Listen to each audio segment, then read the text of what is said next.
Olá, aqui é o professor Samuel Vilela e nós vamos dar início à aula de matemática para a turma do 8º ano, com o seguinte objetivo nesta aula: resolver, elaborar situações, problemas que envolvam medidas diárias de figuras geométricas, utilizando expressões de cálculo de área, em situações como determinar a medida de terrenos, tá? Da área de terrenos. Mas para isso nós vamos retomar onde nós paramos na última aula, que nós estávamos estudando os quadriláteros e as suas características que dão nomes para alguns quadriláteros. Então, determinados quadriláteros têm determinadas características que nós damos alguns nomes para eles, tá? E com isso, nós vamos expandir nossos estudos. Agora vamos calcular a área dessas figuras, tá? Então, para isso, nós vamos mostrar algumas expressões que determinam a área dessas figuras. Mas vamos contextualizar. O que é área? O que nós podemos definir com área? Então, temos alguns exemplos aqui. Descrever a área como um espaço ocupado em determinada superfície. Tipos de superfícies que nós usamos esse conceito.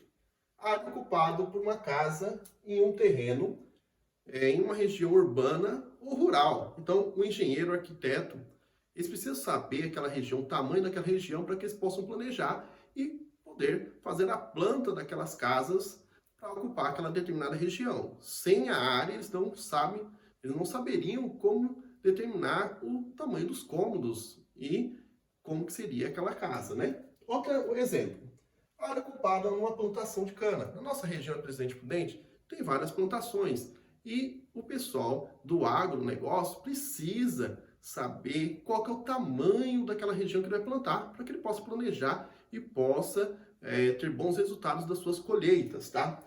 Outro exemplo, área de uma região de reserva ambiental. Isso é muito importante. Reserva ambiental é uma região delimitada que, por lei, é protegido, tá? O governo protege aquelas regiões para preservar a fauna e a flora. Então precisa saber qual que é o tamanho daquela região para que não haja exploração, que não haja desmatamento e assim por diante.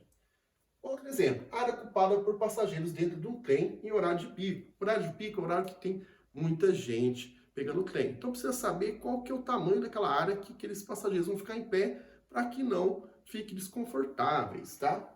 E outro exemplo, a área que um desenho ocupe uma folha de papel. Então o desenho que você fazer, ali vai determinar uma região. Então dá para calcular o tamanho daquela região se nós conhecemos os cálculos de área, esse conceito, tá?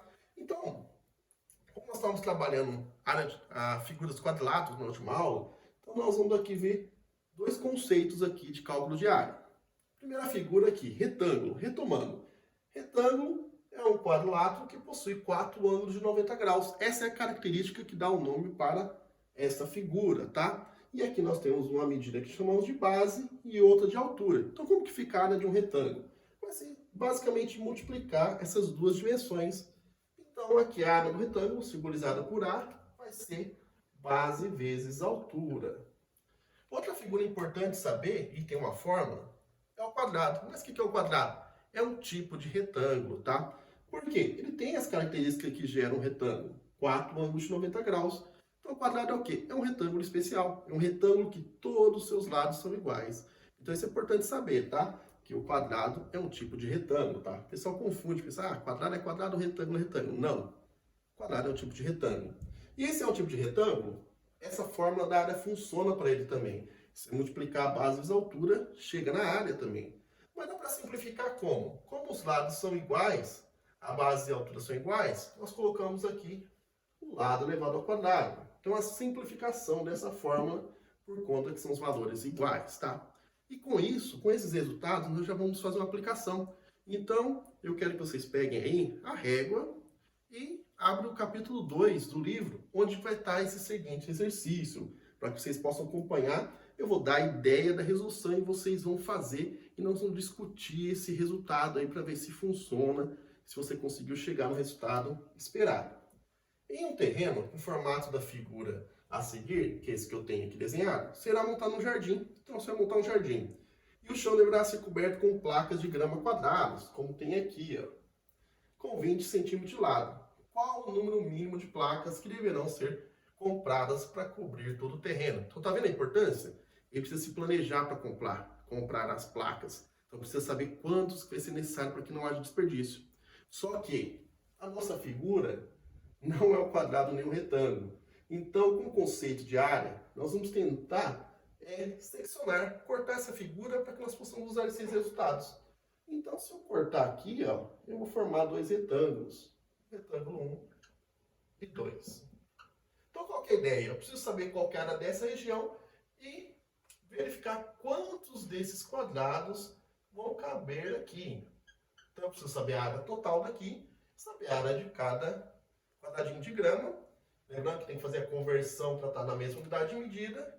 E depois pegar esse resultado e dividir por esse. Assim nós vamos chegar no resultado e não ter desperdício na hora de comprar gramas, tá? Então essa é a ideia que nós vamos produzir nessa aula aqui. Então essa atividade nós vamos auxiliar vocês aí e vamos debatendo em decorrer da aula. Então, essa parte da aula nós definimos o quê? A parte das fórmulas de área, vimos a importância do cálculo de área e temos uma aplicação para nós desenvolvermos, tá? E assim nós vamos fechar essa parte da nossa aula com esse conceito, a importância do cálculo de área, fórmulas básicas, que nós conseguimos calcular áreas de outras figuras que não têm fórmula através de secções e assim por diante, tá? Então essa é uma ideia básica de resolução. Então concluímos nossa parte da aula, assim definindo e mostrando a importância do cálculo de área. Assim terminamos. Obrigado.